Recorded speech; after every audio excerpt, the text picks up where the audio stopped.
Yuhu! Anybody else? Wah, kita disinari oleh kasih dan cinta. Dan buat kalian yang terdampar dan kesasar di channelku ini, aku si Pembisikatu. Aku tinggal di Belanda dan di Thailand. Jangan ada yang bawel ya kalau Madam Suki menyebut di Thailand dan di Belanda. Karena banyak sekali orang yang bertanya sama Madam Suki kalau mau healing itu bisa datang apa enggak. Dikirain Eka ada di Indonesia. Oke. Jadi hari ini Madam Suki mau ngebuat atau discuss tentang kasusnya si Norma, ya. Kalian pada tahu nggak? Sebenarnya Madam Suki ini udah pengen membuat sih ya, tetapi karena keburu ditanya sama Kirari ini sampai 2 kali, tahu nggak ya? Kirari mau robosi ini, Madam bantu bacain pakai kartu tarot tentang kasusnya Norma Risma yang cerai gara-gara suaminya Rosi ketahuan tidur sama ibunya Norma sendiri. Rosi ini katanya mau ngelaporin mantan istrinya ke polisi gara-gara nggak diterima dibongkar kelakuannya. Aku tuh penasaran endingnya bakal gimana dari hal itu, Madam. Iya, jadi karena 2 kali menulis ya udah deh, akhirnya Madam Suki terpikir untuk membuat, karena memang sudah terpikirkan untuk membuat konten ini atau video ini, tapi karena ya ini dan itu lupa, ini dan itu lupa. Jadi kalau diingatkan sampai menulis 2 kali, 10 kali, 100 kali ya Madam Suki akan pertimbangkan. Oke? Jadi kalian yang apa sih namanya, ini bukan menandakan orang alim ya, bukan ya. Ini jadi inget kayak zamannya emak-emak gue gitu loh. Iya, emak-emak gue dulu kan gini ya, mereka tuh ya kalau lagi apa gitu ya seperti ini gitu. Jadi kalian yang belum tahu masalahnya Norma Risma ini, Madam Suki spill ya sedikit cerita gitu. Jadi awalnya Norma Risma ini menulis keluhan hatinya di TikTok. Lalu kemudian di-share sama jutaan orang. Akhirnya hebohlah jagat maya ini dengan kasusnya dia atau masalahnya dia. Saking hebohnya kemudian si Risma ini diundang sama Densu di konten YouTube-nya ya. Nah, di sana dia berkicau, dia bernyanyi. Ya istilahnya dia itu curhat lah ya. Istilahnya gimana sih? Bukan nyanyi kali. Tapi dia itu memang benar-benar mencurahkan seluruh hatinya, kegelisahannya, kemarahannya. Karena menurut Risma dia ini stres gitu. Sampai akhirnya setelah dia menceraikan suaminya si Rosi itu, dia berani untuk mengungkapkan isi hatinya.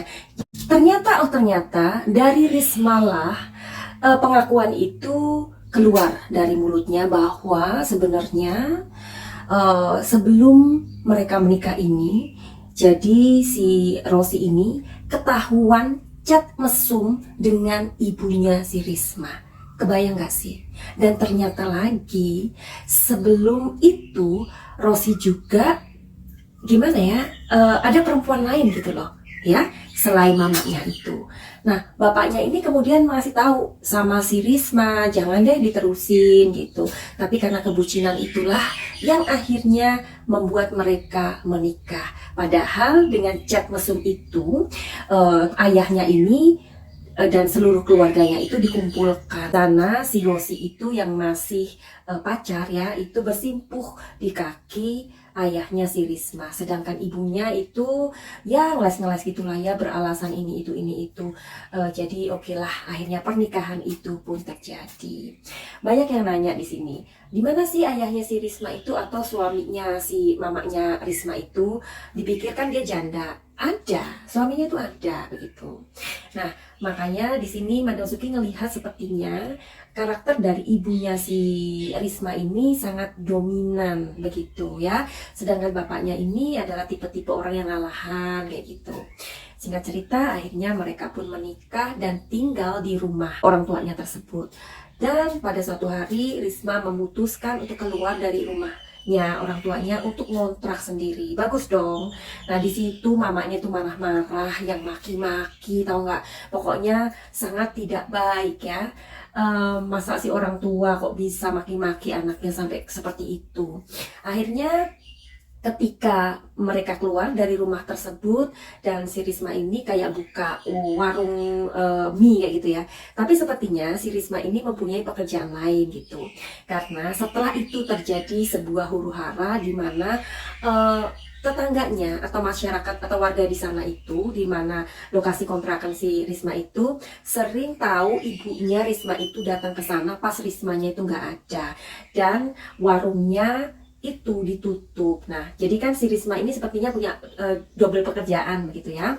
Nah, bahkan ada orang-orang yang ngerasa bahwa mereka ini mempunyai hubungan aneh, saking keponya tetangganya ini pernah ngintip.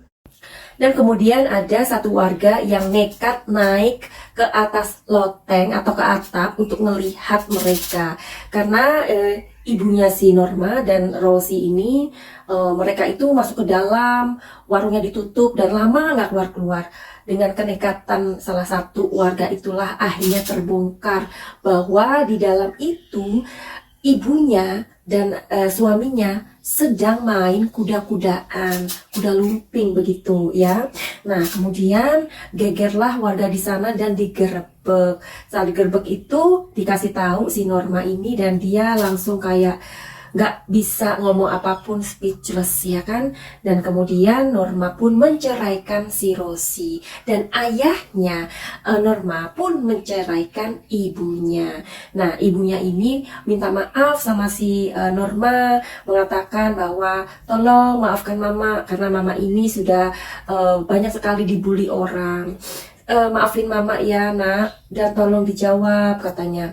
Kamu harus ingat bahwa surga itu ada di telapak kaki ibu. Bagaimana menurut kalian? Ya kalau ibunya kayak Dajjal gitu ya enggak kali ya, enggak mungkin ya. Karena seorang ibu itu kan ya pastinya tidak akan tega melakukan hal seperti itu, mengambil suami anaknya gitu loh. Nah, yuk kita sekarang masuk ke pertanyaannya Kirari ya. Jadi endingnya itu bagaimana? Kan si Norma ini diapain ya? Maksudnya dilaporin ya dengan pencemaran nama baik lah, seperti itu. Oke, kita lihat yuk kartunya endingnya itu gimana. Ada-ada aja ya, dunia semakin gila. Oke, ya. Oke. Dan di sini ada Seven of Wands. Di sini ada Justice. Oke, masalah pelaporan itu ya gimana ya? Orang melaporkan dan dilaporkan itu sama-sama butuh waktu ya kan, nanti mengeluarkan uang, ya ongkos, ya ini, ya itu ya. Nah, dengar-dengar si Rosi ini juga mau melaporkan netizen yang mencemarkan namanya gitu. Biarin aja ya kan, uangnya dia banyak. Dia itu hanya pegawai di supermarket loh ya. Nah, dia juga, si Rosi ini kehilangan pekerjaan gara-gara tindakan asusilanya tersebut. Nah, kartu Three of Swords ini mempunyai dua pengertian ya, atau dua arti untuk pasangan tersebut. Untuk Risma, ini adalah sebuah luka yang sangat dalam dari pengkhianatan, dari perceraian ya, dari hal-hal yang membuat dia sangat terluka dan kecewa. Tetapi ini juga ternyata memiliki sebuah makna atau arti untuk Rosi ya. Kalau Rosi ini adalah sebuah gangguan emosi atau gangguan mental lah ya. Biasa ya orang Indonesia itu kenapa ya, kalau mereka itu sedang kayak merasa terzolimi gitu ya. Jadi mereka yang buat masalah dan mereka yang membuat huru hara, tapi setelah kondisinya itu dibalik, mereka merasa kayak play victim. Ini terjadi kepada Rosi. Bahkan si Norma ini memberikan pengakuan pada saat dia itu ketahuan chat mesum sama ibunya ya. Si Rosi ini sakit lah, kayak mual-mual kayak gitu ya. Terus pokoknya kayak dia masuk angin kayak apa gitu. Ini benar-benar kelakuan pecundang ya. Nah, terus di kartu berikutnya ini ada Seven of Wands. Artinya itu adalah orang yang meminta sebuah perlindungan. Karena apa? Karena dia terlalu percaya diri. Nah, di kartu Justice ini adalah sepertinya dia ingin memberikan hukuman kepada si Norma gitu. Makanya kenapa? Karena dia play victim, yang tadi Madam Suti katakan bahwa dia ini memiliki, si Rosi ini memiliki gangguan emosi atau gangguan mental gitulah ya. Nah, terus sekarang endingnya di mana? Ending dari kasusnya si Norma ini. Oke. Nah, di sini ada sharing ya. Sharing ini keluar lagi loh kartunya. Oke. Di sini ada love. Oke. Di sini ada celebration. Oke, jadi ending ya. Tapi Madam Suki lebih tertarik untuk ngasih tahu tentang hal lain, yakni kenapa sih si Risma ini sudah tahu ya si Rosi seperti itu. Kenapa dia ini nggak mendengarkan nasihat ayahnya dan tetap menikah. Jadi karena ini adalah masalah banyak orang dan wanita yang mengalami kebucinan, Madam Suki mau kasih tahu hal penting ini buat kalian. Jadi Norma ini kalau Madam Suki lihat ya, sepertinya dia ada di lingkungan di mana ibunya itu lebih dominan daripada ayahnya. Seorang ayah itu harusnya menjadi imam ya, di mana karakter ayah itu seharusnya lebih kuat dibandingkan seorang istri. Jadi istri itu kan adalah seorang penolong ya, dan ayah itu adalah sosok yang tegas, yang kata-katanya itu didengar ya, bukan laki-laki yang kasar, bukan, berbeda. Tegas dan keras itu berbeda ya. Tetapi sepertinya Madam Suki tidak melihat itu, sehingga Norma ini tumbuh menjadi wanita yang rapuh. Nah, ketika seorang wanita tumbuh dalam lingkungan tersebut, maka ketika dia dewasa akan menjadi pribadi yang people pleaser ya. Jadi banyak sekali orang yang berada dalam lingkungan yang people pleaser ini, ketika dewasa mereka akan mengalami banyak sekali masalah. Contohnya Risma, dia tidak bisa memberikan sebuah keputusan yang tepat padahal sudah dikasih tahu oleh ayahnya. Sulit sekali. Bahkan dia selalu menggunakan pikiran positifnya terus. Pikiran positif itu kalau over, namanya overjoy ya, orang yang ignore tentang sesuatu yang sebenarnya terjadi dan dia tahu, tapi selalu ignore. Complicated ya. Oke, jadi Madam Suki nggak akan menjelaskan di sini terlalu dalam tentang people pleaser. Tapi jika kalian merasa seperti Norma tidak bisa memberikan keputusan-keputusan yang baik dalam hidup, kalian mesti reading tarot pribadi, private sama Madam Suki ya. Dan di sini ada love.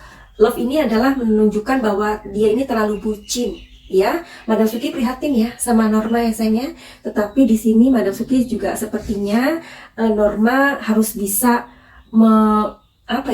harus bisa untuk mendengarkan suara hati. Apalagi sudah diberikan kenyataan-kenyataan, dan itu tidak sekali. Di sini ada celebration. Celebration ini adalah ketika orang atau kita menjadi pribadi yang bisa merayakan kebebasan kita.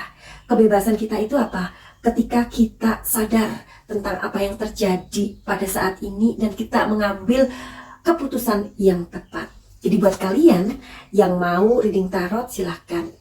Jadi endingnya gimana Madam Suki? Endingnya buat kalian yang mempunyai masalah, yang bingung, yang selalu galau, silahkan datang ke Madam Suki. Silahkan hubungi Madam Suki. Infonya ada di www.madamsuki.com. Ketika kalian udah ketik www.madamsuki.com, di situ ada tanya Madam Suki ya. Di situ sudah banyak sekali info yang kalian dapatkan mengenai apa dan bagaimana ya, bagaimana terhubung dengan Madam Suki.